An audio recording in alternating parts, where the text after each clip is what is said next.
richness of our religion, regional heritage and culture. We are delighted to invite Patel Sohail of 9B to present Marathi speech and connect us to the essence of Maharashtra, prepared by the graceful and talented Miss Safa.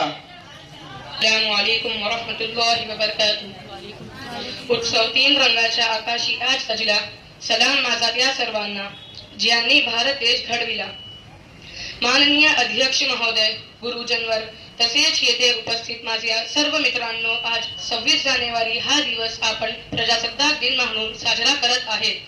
हा दिवस प्रत्येक भारतीयासाठी अभिमानाचा दिवस आहे। या मंगल दिनी तुम्हा सर्वांना प्रजासत्ताक दिनाच्या खूप खूप शुभेच्छा। 15 ऑगस्ट 1947 रोजी आपल्या भारत देश इंग्रजांच्या गुलामगिरीतून मुक्त झाला, पण स्वातंत्र्य मिळाल्यानंतर देशाला खरी गरज संविधानाची होती। त्याशिवाय देशाचा राज्यकारभार सुरळीतपणे चालणार नव्हता। डॉक्टर बाबासाहेब आंबेडकर विधान समितीने 2 वर्ष 11 महिने 18 दिवस परिश्रम घेऊन देशाचे संविधान तयार केले। 26 जानेवारी 1950 रोजी आपल्या देशात संविधान आले। आपल्या भारत देश स्वतंत्र व प्रजासत्ताक करण्यासाठी अनेक क्रांतिकारकांनी आपल्या जीवाची पर्वा न करता आपला देश स्वतंत्र केला। अशा शूरवीरांना माझा सलाम। थोर आमचा भारत देश, आम्ही त्याचे संतान, आमचा भारत देश महान, आमचा भारत देश महान। Thank you. What a beautiful and powerful speech in Marathi.